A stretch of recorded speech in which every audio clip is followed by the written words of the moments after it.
der Kinderkrippe Burzelhaus in Lenzburg hat die Bewegung einen grossen Stellenwert. Die Kinder toben sich unter anderem auf der Kibun-Matte aus, die aus einem weich elastisch werdenden Material besteht. Wenn Kinder können und dürfen toben, und das können sie relativ viel, dann werden sie betobt und behüpft. Ja, und sie tun selber. Also jetzt haben wir ja auch ein bisschen gesehen, wenn man ihnen sagt, was sie dürfen machen, wie sie dann damit umgehen. Aber wenn man sie selber lässt, dann sind sie auch da sehr fantasievoll unterwegs. Ja. So wie hier ist es nicht überall. Als Sportpädagoge von Mut tut gut zeigt Hans-Rudi Baumann auf, wie man Bewegung in den Alltag von Kindertagesstätten, Kindergärten und Schulen integrieren kann. Denn Bewegung ist für die Entwicklung wichtig.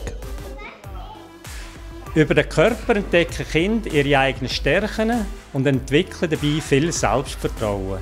Kinder, die sich viel und vielseitig bewegen dürfen, sind glücklicher, zufriedener, gesünder, cleverer, weniger aggressiv und natürlich motorisch geschickter.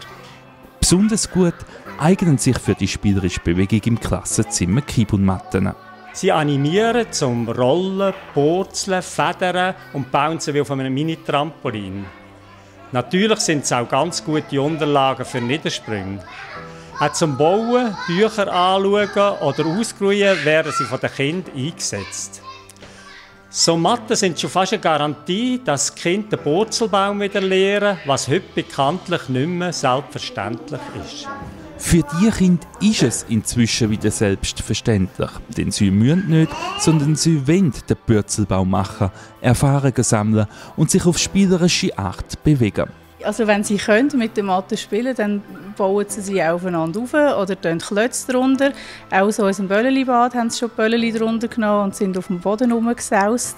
Also wenn sie dürfen, kreativ sein, tun sie immer. Ja. Zum kreativ sein brauchen die Kinder aber Zeit und die dazu passenden Hilfsmittel.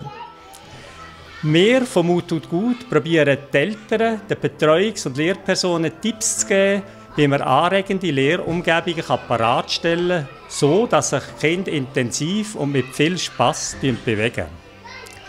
Und zu so anregenden und vielseitigen Materialien gehören auch die weichen, elastischen Keybounder.